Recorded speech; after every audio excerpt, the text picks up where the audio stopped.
I live in a small town that is far away from the rest of the world. We sit on the gray, quiet coast of an oft-forgotten sea. We see few travelers, and anyone born here with any sort of ambition tends to leave quickly. My town is not the place where dreams can grow.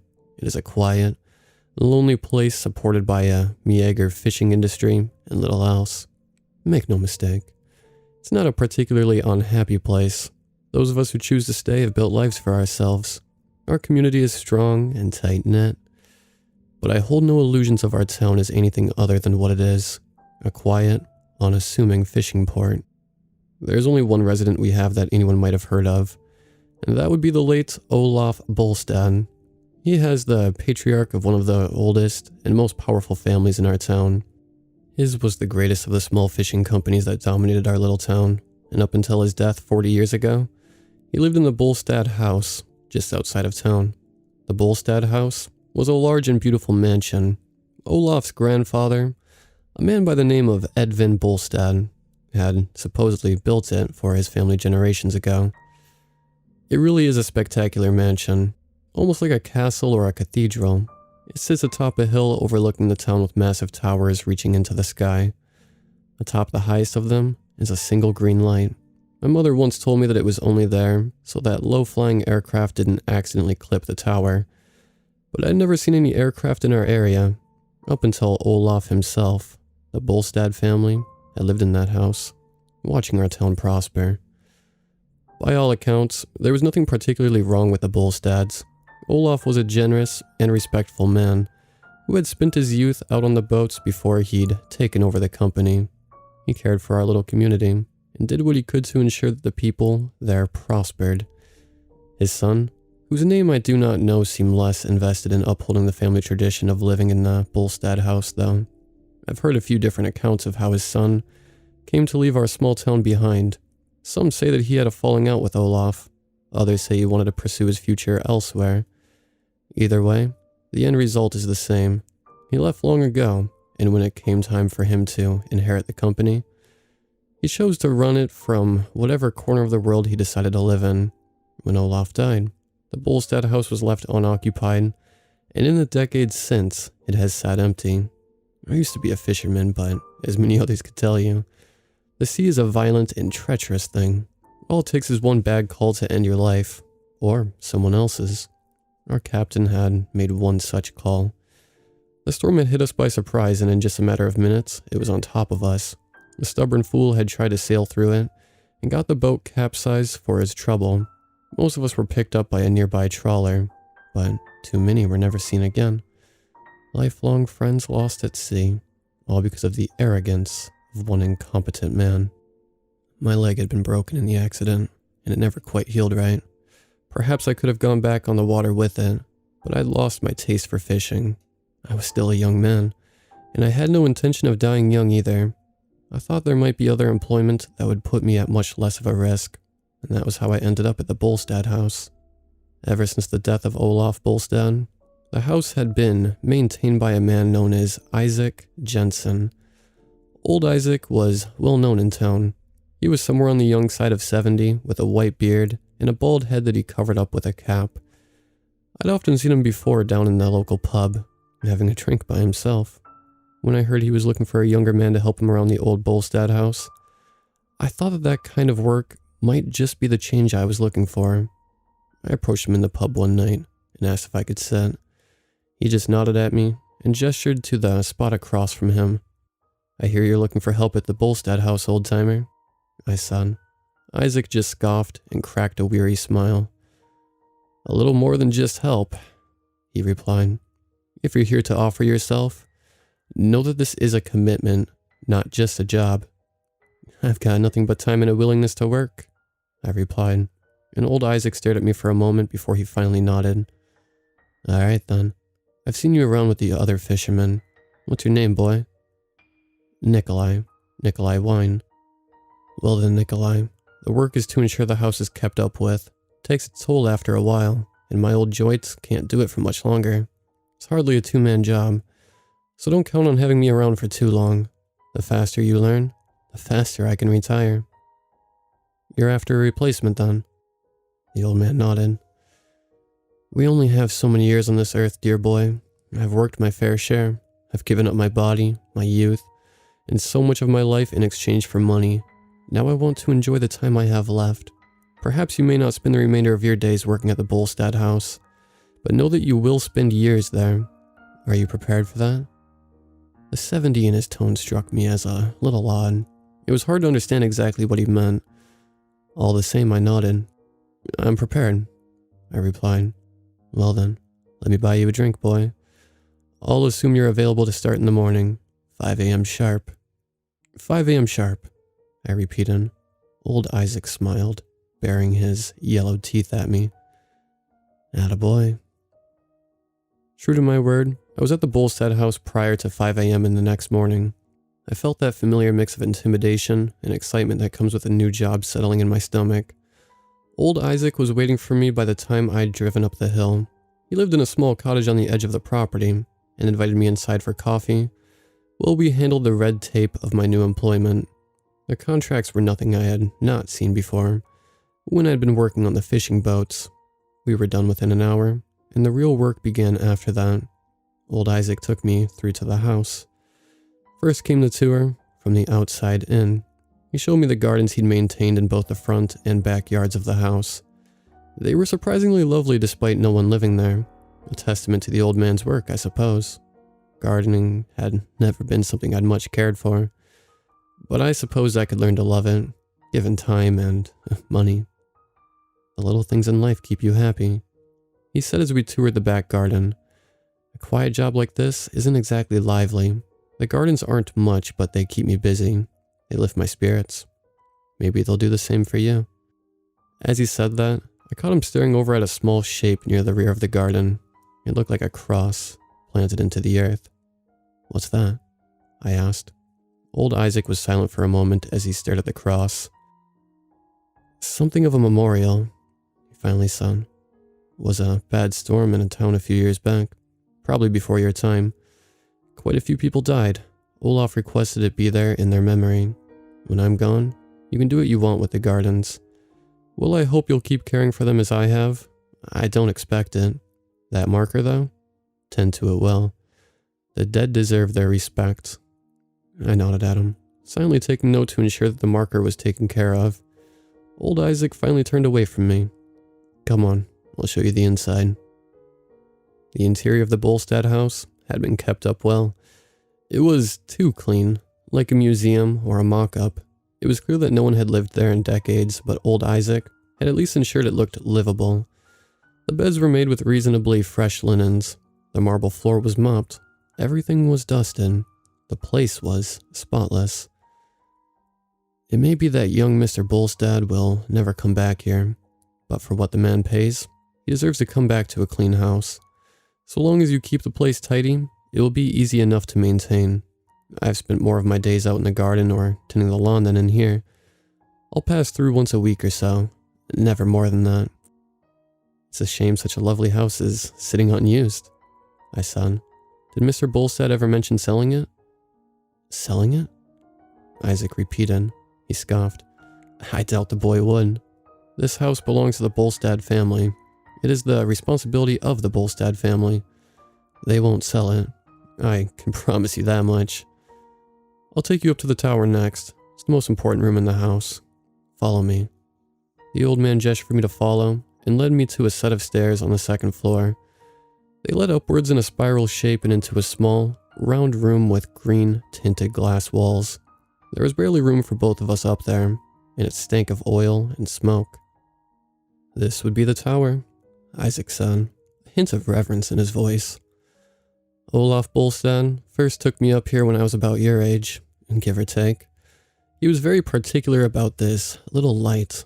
You need to make sure it gets plenty of oil, and every night, before you head into town, you need to make sure it's lit and going strong. Never let the light go out at night, boy. Right now when it's day, it should be fine. You can put it out in the mornings. Best not to waste the oil. But at night, it must remain lit at all times. Why? I asked. Is this some sort of lighthouse? There's one by the port that's far brighter. Well, supposedly to distinguish the house in the night sky. It's a little quirk of the Bolstads. One is sun upkeeps. Ask them, and they say that this here is perhaps the most important job. Considering how prominently it's mentioned in your contract, it's best to ensure it gets lit before the sun goes down. Check the oil before dusk to make sure that, if it needs a refill, you've got plenty of time to get it done. When the sky starts to turn, the light needs to go on. Do you understand? I suppose so, I said. Old Isaac didn't look satisfied. You don't see the point in it, do you, boy? He asked. Not really. No. Just know that it's your job to keep the light on, and in the morning to put it out. You could sleep all day, let the house get dirty, and the garden die, and I doubt Bolstad would give a damn, but the light must stay on at night. Is that much clear to you? I nodded and Isaac patted me on the shoulder. Good man. Now let's get downstairs. I've got a few repairs around the house I could use your help with. He squeezed past me to begin his descent, and we soon left the tower behind. My first day was productive enough. True to his word, I helped Isaac repair some old brickwork on the north side of the house. After that, though, the workload was light. We spent more than our fair share in the afternoon drinking beer in the backyard. Considering what the pay was for our job, this felt like a steal. I was making just about as much as I had made as a fisherman. In the evening, when I left, we disappeared to go and light the tower. I followed him back up the stairway and watched as he lit the lantern. It was a simple act. Only a pit stop in the tower before we were headed back down again for the night. I was already thinking that I might just enjoy my new employment. If the light was the most important thing, and everything else was minor grunt work and getting drunk, I could more than handle it. The next day was more of the same. Isaac had already put the light out when I got there, and we spent a good chunk of the morning weeding the garden before staying in the shade during midday on an extended lunch. I made a point not to get carried away with the drinks. Old Isaac could put away a beer like it was water, but I still had my limits. Our extended lunch swallowed up most of the day, save for a few minor chores. By the time dusk started to fall, I was ready to head home with a comfortable buzz, and the feeling that this new job was too good to be true, when old Isaac spoke to me. You're forgetting something, aren't you? He asked. I paused. It took me a moment to recall what he meant. The light? The old man said. Never forget about the light, boy. If there's one thing you can't forget, it's that. Come on, let's go together. He gestured for me to follow him as he polished off the last of his beer and headed for the stairs. Just like before, turning on the light was just a short pit stop before we left for the day. Some minor trivial function, insisted upon by an eccentric old family, and one I could certainly live with. The weeks that followed my hiring were quiet, all things considered. Despite a few major projects by Isaac, such as redoing parts of the deck and a bit of the roof, my days were mostly lazy. Isaac liked to space out the larger projects. For each one we completed, we earned a few days where we did trivial jobs. I suspected he enjoyed lazying about even more than I did, and I wasn't one to complain about free beer and a quiet afternoon in a garden, especially not for the money we were being paid. My first paycheck was nothing short of glorious. I was half sure that I was in a dream, and the knowledge that more were coming seemed too good to be true. But more did come. All in all, I spent 2 months working with old Isaac, and they were without question some of the easiest 2 months I'd ever worked. Yes, we did come in every day, but the workload was never heavy. So long as we lit the tower at dusk, all went well. Isaac tended to be the one to light the tower. In the 2 months we worked together, I'd only done it once. I still didn't understand the purpose behind the strange ritual, but its significance was ingrained in my mind. Every night before I left, I went up with Isaac to light the tower. Sometimes he would go up earlier to check the oil, but that was a job he typically did alone. When our time was up, and the 2 months had passed, I remember Isaac telling me that he was going to move on. It was late in what would be our last day together. We had spent a day repainting part of the newly redone back porch, and now we sat on lawn chairs, drinking beer and looking out at the garden. You'll be on your own tomorrow, Isaac's son. The words had come seemingly out of nowhere. I looked up at him, only half surprised. I'd known our days together were numbered going in, after all. Finally hitting the road, old-timer? I asked. All the bigger projects are done. The roof, the porch, The things I couldn't do myself. You know the job. You don't need me here, and you can afford your own damn beer." I laughed at that, and I caught the old man smiling back at me. "My daughter is in town to visit. When she leaves, I'll be going with her. I've spent my life in this little place. I'd like to use the years I have left in me to get out. See more of the world before it's too late." I nodded, and old Isaac took another sip of his beer before reaching into the pocket of his dirty overalls. He took out a slip of paper and offered it to me.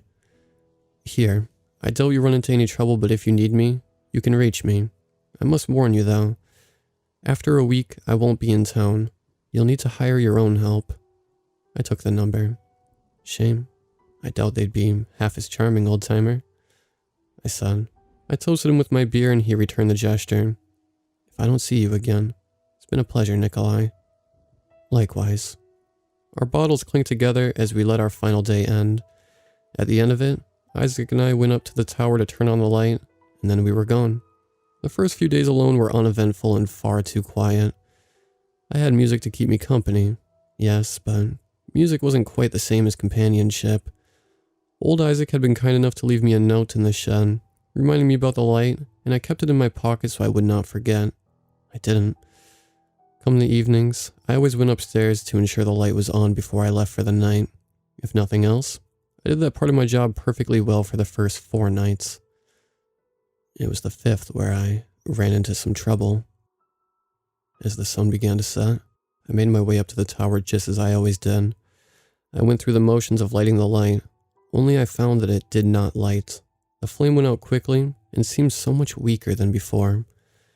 It wasn't hard to figure out why. The oil reservoir was almost completely dry. It must have almost burned itself out the night before. There wasn't enough to really get it started now. I quietly cursed myself for forgetting the oil, but it was a mistake I doubted I'd make again. At least I knew where old Isaac kept the oil, and it was just a quick trip down the shed to get it. I filled up the small canister we used for trips back and forth to the tower. The sky was getting dark by the time I left the shed. The light would be a little bit late, but I figured that was fine. I headed back into the house and towards the tower once more. The trip couldn't have been more than 10 minutes at most. I'll confess that I didn't move all that quickly. There was still some light in the sky after all. Once I stepped into the small room at the top of the tower, I did my duty and began to fuel the lamp once more. Through the green-tinted windows, I could see the sun setting over the horizon. The last little bit of light peeking out before it vanished for good. And yet, something seemed off about the sky. In that moment, the stars seemed just a little too bright for dusk. I caught myself staring at them and pausing for a moment as I thought I saw them move. As I emptied the canister of oil, I stepped over towards the window and I looked out at the sky. One of them opened, allowing me an untinted view of whatever was out there. I didn't recall seeing anything about a storm on the horizon, but what looked to be a dark cloud hovered over our little town. It was far different than any cloud I'd ever seen before, though. Its texture was wrong, like churning water. It was odd that I could see stars through that cloud cover as well. It was arguably too early to see stars that bright, and the cloud cover was too thick. I could hear a dull ringing in my ears, and I swear I thought the cloud cover was getting lower. Something was wrong, but just what? I could not quite say. The infinite stars amongst the dark cloud seemed to fade in and out. I heard a deep rumble that shook the landscape around me, like the roar of some great monster. The cloud continued to churn violently, as I became sure that it was indeed getting lower and lower, closer and closer. The pulsating lights grew more frequent. The ringing in my ears not only grew louder, but became almost painful, and the longer I looked up at the unnatural thing, the more and more the realization dawned on me that what I beheld was not the stars, nor just a cloud. What I beheld was not anything I could even begin to truly understand. Its vastness was far beyond anything I could clearly see. Dark things writhed within the mass of the entity above the town. I shrank back a few steps, my heart pounding in crippling fear at the sight of it. The ringing in my ears grew louder and louder. I could taste coppery blood and feel it running down my nose. The mere presence of this thing was too much. Its proximity came with a pressure that felt as if it was going to rip me apart. In my awestruck panic, I I bumped against the lantern and stared at it dumbstruck. The lantern. The unlit lantern. I don't know why I thought it would help. The pressure in my head was simply getting worse and worse, though. My mind could barely function as that thing sank down towards the town. I reached for the lighter and pressed it to the wick. The tower's light shone out, and I felt the ground beneath me rumble again. Harder this time. So hard that I was sure the foundations of the house itself would collapse. I lost my footing and collapsed. As I hit the ground, I spat up blood. The pressure was crushing my skull now. I felt like my head was ready to burst, but it was growing fainter. I lay on the ground, panting heavily as the pain began to fade. I looked back up through the window and saw that the shape in the sky was higher up. Its stars seemed dimmer and further away. The light had driven it back somehow. Exactly how, I cannot say. But I wasn't about to deny myself that minor victory. I picked myself up on unsteady feet and ran to the window. Almost as soon as it had come, the entity was gone and it left no trace of itself behind. Almost no trace of itself. My little town does not have a newspaper, nor does it have a news channel. Word travels fast, and it didn't take long before I heard about the 6 people who had died suddenly during the storm the night before. All of them were older, were already sick, but they had collapsed dead, either in the streets or in their homes, blood pouring from their eyes, noses, and mouths. I doubted the town doctor would ever figure out why. If anyone in the town knew what truly happened, they didn't say. No mention was made of the light in the Bolstad house. I was late on my way into work the following morning. My head still ached, just a little bit. My vision was slightly blurred, but I knew I needed to put the light out. Whatever I'd seen, it didn't come out in the daytime. I'm not sure if I was surprised to find old Isaac waiting for me at the Bolstad house when I got there. The old man sat patiently on the front porch, watching me with an expression that was difficult to read. I stopped at the bottom of the porch. He didn't move. "Come and sit," he said. "You and I need to talk." Slowly, I went over to do as he asked. I sat down beside him, feeling like a child about to be scolded and hating myself for that feeling. "You saw it, I presume?" he asked. I hesitated for a moment before I nodded. "The oil. I forgot to check it. I went down to get more and..." "It's not a mistake you'll make again," the old man said. He sighed. His expression softened. "Your mistake was less costly than mine. Olaf Bolstad told me what would come if the light was not kept on.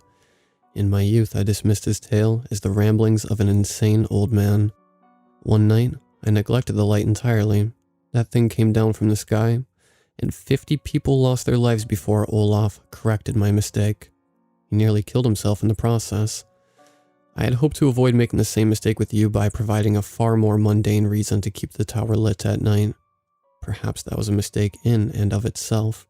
Regardless, the damage is done, and I'm grateful it was only a handful of souls this time." I was silent as I listened to him speak. It took me a while to find the words. "What was that thing, Isaac? What did it want?" "I can't say," Isaac replied. "To this day, I don't know exactly what it is. I've only ever seen it the once. I doubt even Olaf knew, or his grandfather who figured out how to ward it off with the light. I don't think it's something we're meant to know. I just think it's something we need to fear. You know what your job is now, correct?" Slowly I nodded. "Good. I have the stone to craft a new memorial out in the back garden. You can put it beside mine. Think of it as a reminder of what can happen. Although I don't think you'll need it. You know the cost of negligence, boy. I trust you not to repeat your mistakes." Again I nodded and watched as old Isaac stood up. He sighed wearily and rubbed his temples. Before he left, he looked back at me one last time. "Stay safe, boy. This world is filled with terrible things. I pray you don't encounter more." With that, he left me, and since then I haven't seen him again. I still work at the Bolstad house. I've been there 2 years now.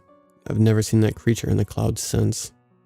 I know better than to make mistakes now.